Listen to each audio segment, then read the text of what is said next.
Guys, our sponsor today is House of Atlas, a brand new razor company that just hit the market. I have been trying this razor out, and I gotta tell you, I am loving it. The blade has 5 U.S. stainless steel blades that glide right through facial hair. It's got a high-performance serum strip. It's infused with ingredients like aloe, shea butter, and vitamin E, which reduces irritation and helps to prevent the ingrowns. My House of Atlas razor gives me the best shave. I love how sleek the razor is, and my favorite part is the precision trim edge you can use by flipping back the serum strip for straight edges and detailing. The premium razor kits come with a magnetic storage hook that you can attach to your bathroom mirror for easy storage. Plus, with House of Atlas's cream and aftershave, you not only will look fresh, you're going to smell amazing too. Right now, and only for a limited time, I can get you 15% off your entire order when you use the code Chael and purchase any razor kit or before and after set. You're also going to get some precision shave cream and calming aftershave. You're going to love it. Just make sure you use the promo code Chael at houseofatlas.com. That's going to get you 15% off your new razor kit and before and after set. Or I made it even easier, guys. You can just click on the link below. What happens if Volkanovski beats Diego Lopes? We're in a wildly interesting position as is. So, and by the way, I'd love to give you my conclusion before I give you my argument. I think Volkanovski should have this fight. You got to find the 2 right guys to contest for a world championship. I do believe Volkanovski should have this fight. Now, the argument would be, we've never had anybody fight for a title that's coming off of a knockout loss. And I don't know if that's accurate. We could go back and really look. So there's another one. What about 2 knockout losses? Well, yeah. And there's my next point is he's not coming off a knockout loss. He's coming off of 2 losses at 2 different weight classes, right? I mean, there's a courage when you can spread it around. But there's also, you spread it around and it goes the other way. You're proving you can't get it done here. You're proving you can't get it done here. Well, let's go back over here, try it one more time.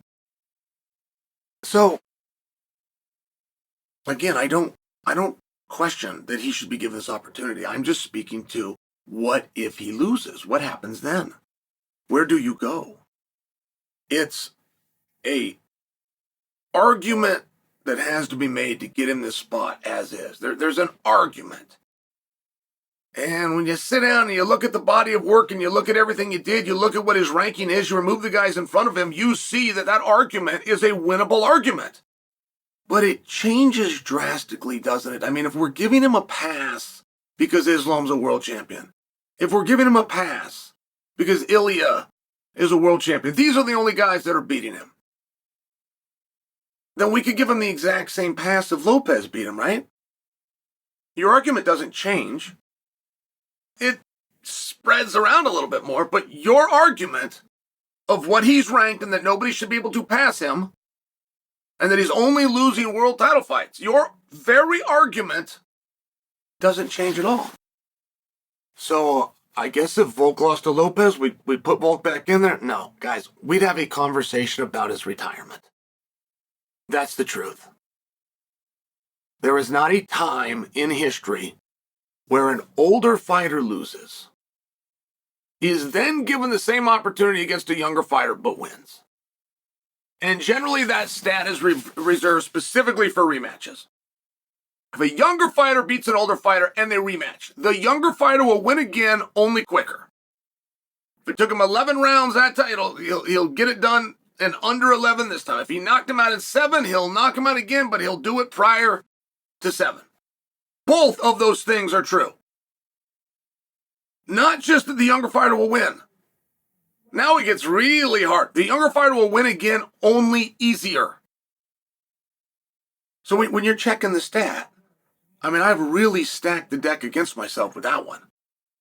He's got to win again, and he's got to do it easy. Hard to do, yes. However, yes is the answer. So, what would we do with Volk? Because all-time great status is sitting there for Volkanovski, guys. If we remember him back in his run He never demanded anything. He never played the negotiation game. We later found out why, because he just loved to fight so much. But it's one of the things that drew us to him, but it's also one of the things that kept him out of main events. Like Volkanovski did the majority of his career not in a main event. In fact, the night Volkanovski won the title for Max, it wasn't even a main event. That's blasphemy now. Could you imagine having Max and Volk on a card and not main eventing them? Blasphemy! But it was true that night. In fact, that night was headlined by the dirtiest, nastiest fight I've ever seen at 170. Colby versus Khamzat Part 1. How's that for a memory? And I know that because my mother came and we were the only two in the building cheering for Covington. That was a fun night, man. Oh my God, he poked him in the eye. All right. So, because of his co-main event status, and because of the fact that Volkanovski doesn't go out and he doesn't really spread the word about himself, I think there is a part of you, a large part of our segment, that's forgot or didn't recognize in the first place just incredibly how dominant he was. But if he lost to Lopez, if he loses to Lopez, he's getting knocked out. He's not going to lose a decision to Lopez. He's not going to get armbarred or guillotined, which are fake moves anyway, by Lopez. And he's only got one way to lose. And at the same time, if I asked you to bet your money, and I said, are you sure he can make it the distance? You'd have a hard time. And once somebody gets that chin or once somebody gets that jaw, that's another thing. They just don't come back. So my belief is it could be very dire for Volkanovski's career. You get to a certain age, you get a certain amount of accomplishments, you get a certain amount of money in the bank. He did all of those things. Dude lives the right life with the same girl and the same kids. I mean, Volk's good. But he has shared with us that it's what he likes to do with his time. And once that jaw gets tested and retested, affirmed, reaffirmed, then triple co-signed, it's a wrap. It's not very many times that you can bring a guy back. Guy makes a lot of money. You got to put him in a main event. Guy's got 3 losses in a row. We can't main event him. What do? And many times you go to the only other option, which is you stop doing it.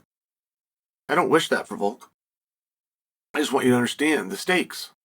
I want you to understand how serious this fight is, because everything that I just said, none of it applies to Lopez. None. 0. Lopez can lose, and then he can go and lose again, and he could still be a main eventer. I mean, all of the benefits that Volk has been able to absorb because of his laurels, they're true for Lopez right now because he's the younger guy. It's a very interesting spot. And it's also a very good matchup for Volk. If he can deal with that pressure, I'm here to tell you, physically, he can deal with the punches and kicks of Lopez. It's just always a more dangerous game when you've got to keep that focus and you got to deal with those punches and kicks for 25 minutes. That's a big ask. That's a big, long commitment. So what happens to Volk if he loses to Lopez? Everything at that point would be on the table.